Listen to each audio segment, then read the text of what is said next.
Hello, class. Welcome to segment 3 of week 8 of GEM1 Life and Works of Dr. Jose Rizal. Let us continue. So, as I have said previously, Rizal was granted permission uh, to go over the book of Morga. Okay. So, you would ask, why does he need to do this research? Okay. Number one, Rizal wanted to know more about the past of the Philippines. Number two, he wanted to use the data that he could collect in writing his novels. Okay.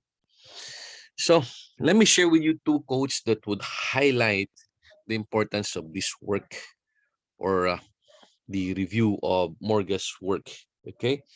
So here, Confucius, one of the greatest philosophers of China, said, "Study the past if you would define the future." Dr. Jose Rizal wanted to establish a truly Filipino identity as a nation.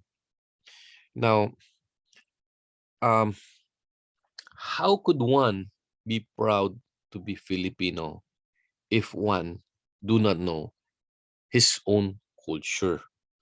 Guys, if you remember in our first meeting, the very first question I asked you, it was, are you proud to be Filipinos? And my follow-up question was, my follow-up comment was that if you are, then you should know and understand your own culture. When people ask you, people who are not from the Philippines, when they ask you something about your culture, you are able to answer them convincingly. Okay, here's another quote. Those who cannot remember the past are condemned to repeat it, by George Santayana. This would apply, guys, with regards to the Spanish occupation of the Philippines, the colonization. The Spaniards colonized the Philippines for 333 years. And to say that the Spaniards only number in the hundreds, or they're really, they are outnumbered by the Filipinos. But why have they managed to maintain power here? Simply because they use natives to control the other natives. Okay. Of course, the natives during those times have no concept of what the country is. Their concept was, oh, it's a barangay, or we could say that, you know, the ethnic, uh,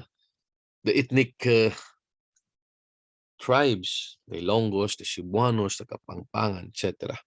Essentially, the various ethno-linguistic groups were divided. Okay, so knowing one's culture is a step forwards towards a homegrown identity as Filipinos. Okay, so after England, Dr. Jose Rizal went to Paris in 1889. So, um, whilst there, he continued his research on the Philippines. Okay, you see, guys, you know, um, excuse me, there are many sources or references that were, you know, that were in display in Europe. Okay, so he looked for these sources. So ultimately, he published his annotated version of Morga's book. Okay, during his 1 month stay there in Paris, in France, he studied the French language. At this point in time, it's very necessary to comment that Dr. Jose Rizal was a polyglot, meaning he is able to speak several languages. This makes him very unique because not many Filipinos at this point in time are able to do this. Okay. Next, he founded the Kidlet Club, okay, which was really short-lived actually. And then you have the Indios Bravos.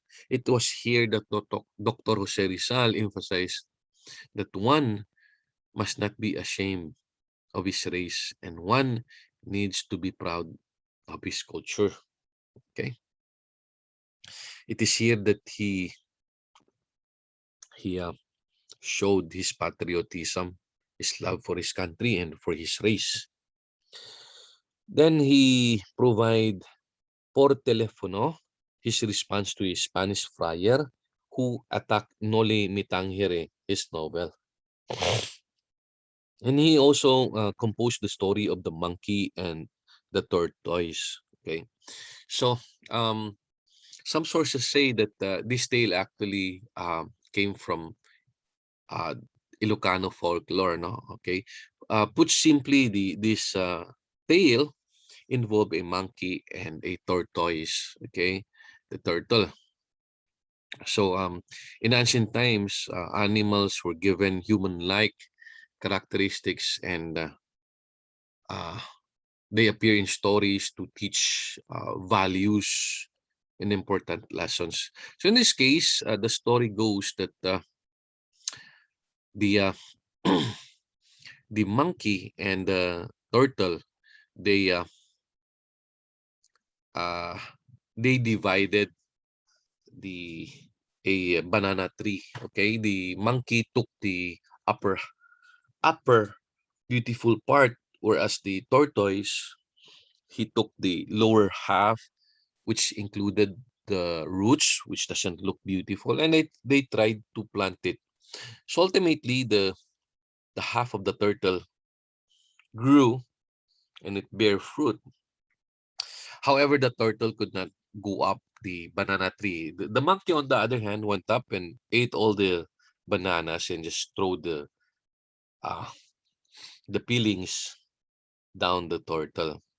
So the turtle was angry, so he put nails um, at the base of the banana tree, so which caused wounds in the monkey's foot or feet rather. So now the monkey got hold of the turtle, and he asked him which one he would like him to do to him. Number one, to pound him with a mortar, or throw him in the body of water so he will drown. Now, the turtle chose, he showed that he was really afraid of drowning. So the monkey threw him in and he just laughed because he has tricked the monkey. So this showed that a weaker creature could definitely defeat a stronger rival using cunning and intelligence. Okay. Okay. Okay. Wait. Okay. Now Rizal also, okay. Wait. Next, he went to Brussels, which was in Belgium. That was 1890. Rizal continued to write his second novel, El Filibusterismo, and wrote articles for the La Solidaridad. The publication of the novel was financed by Valentin Ventura. He received reports of the deportation of his family as a result of their loss in the agrarian case. No, this was discussed in a number of sessions before.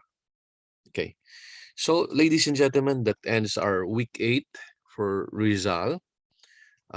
Please do study and take care, and God bless you all.